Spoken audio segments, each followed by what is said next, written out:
We have our last presentation for today, but before we do, I think we have a special treat for some of the ladies out there. I think they're going to be handing out some flowers as I bring up the next presenter.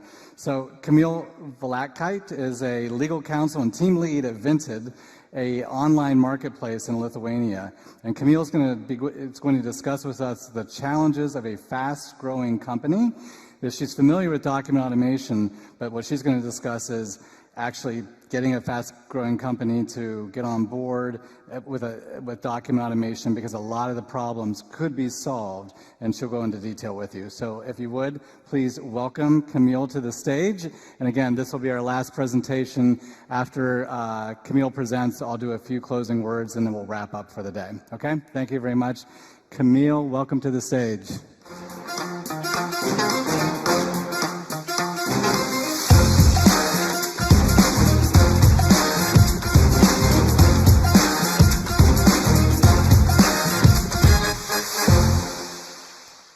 Hi everyone, it's such a great conference, and you all are such a, inspiration and vision for me, because where I am is still lots of things to do.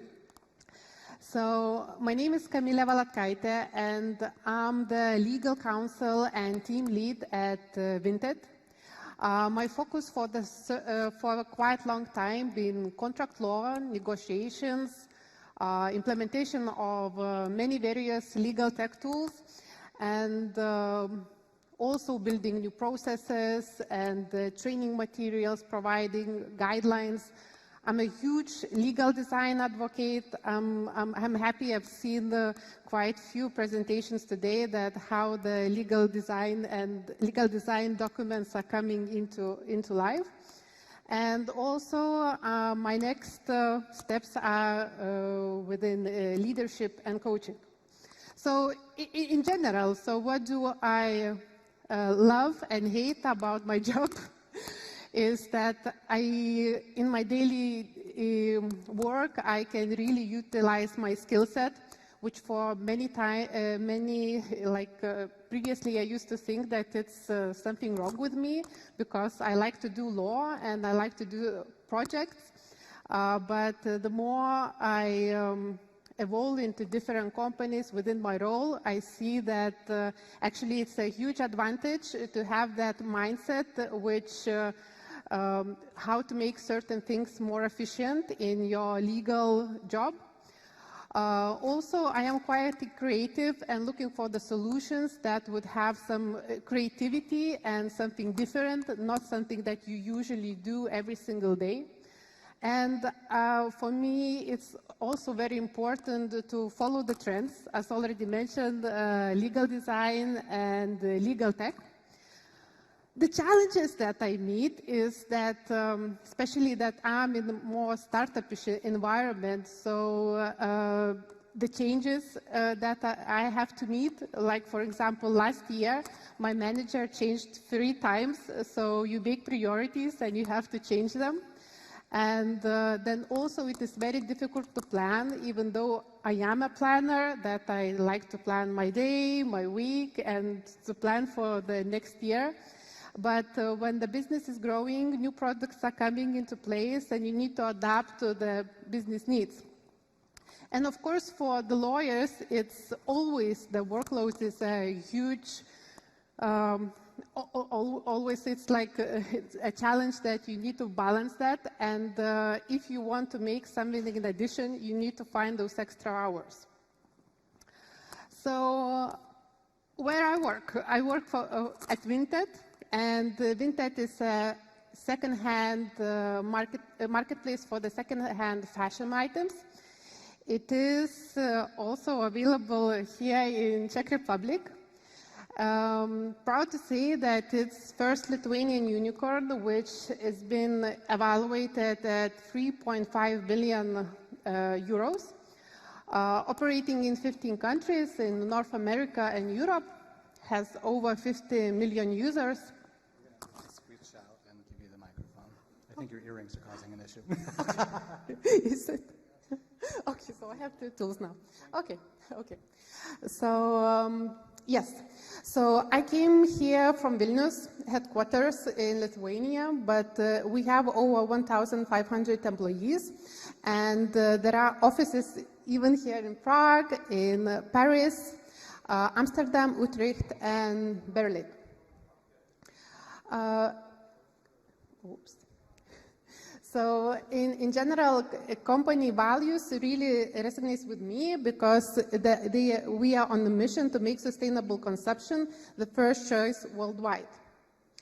Sorry about it. So yes, going to the legal department. So in general, company's growth last year was over 63%. Legal department, 4 years ago it was 2 people, then we grew to, in 2 years to 10 people, and now we have nearly 40 people. So what does it mean? That in the beginning everyone did everything, and finally we've got the structure.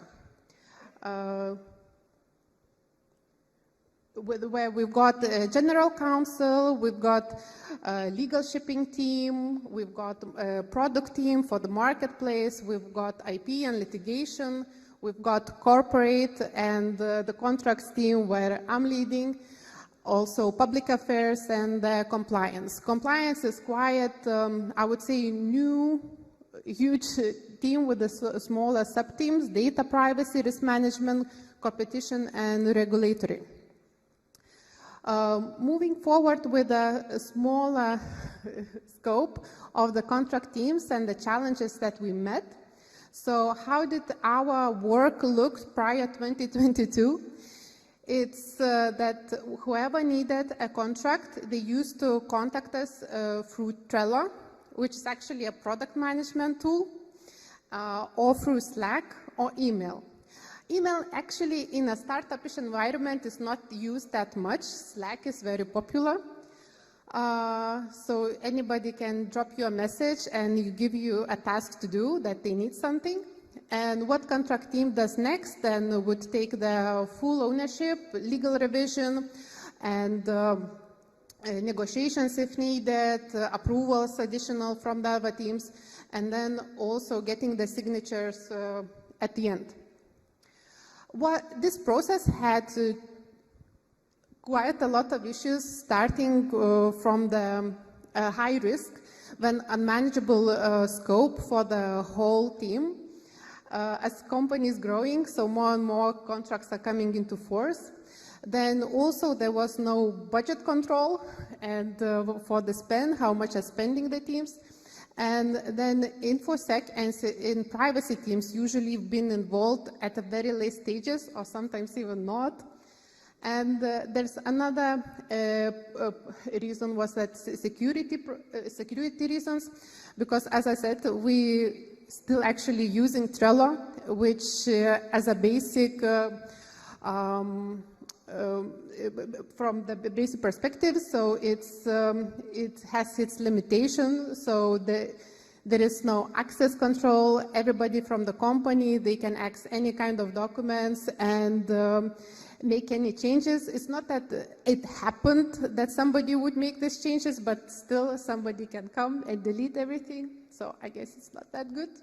So we had to make some look for certain solutions. And what we did, that first, we actually tried to speak with additional stakeholders. I was super happy when the procurement manager was hired into finance team.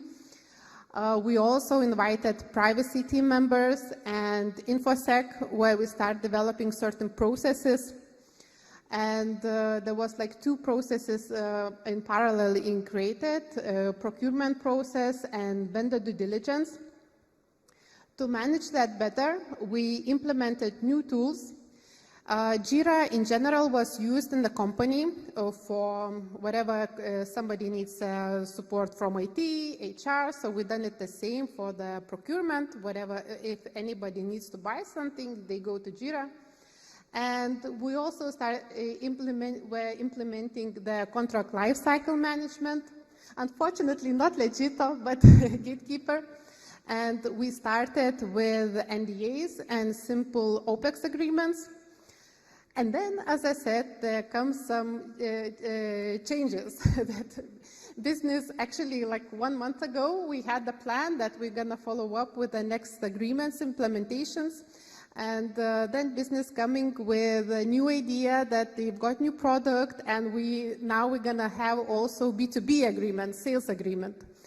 And my first idea was that, okay, so you have your SaaS program for the sales, for the clients, so maybe you can do implementations for the contracts, and let's keep it separately. But unfortunately, they said that they don't have enough time, and Gatekeeper is already said, so we're actually gonna use the contract lifecycle management both for the procurement and for the B2B agreements, which I guess sometimes works in some cases, so we will try. And what's next? We're working a lot about the guidelines and doing the preparations.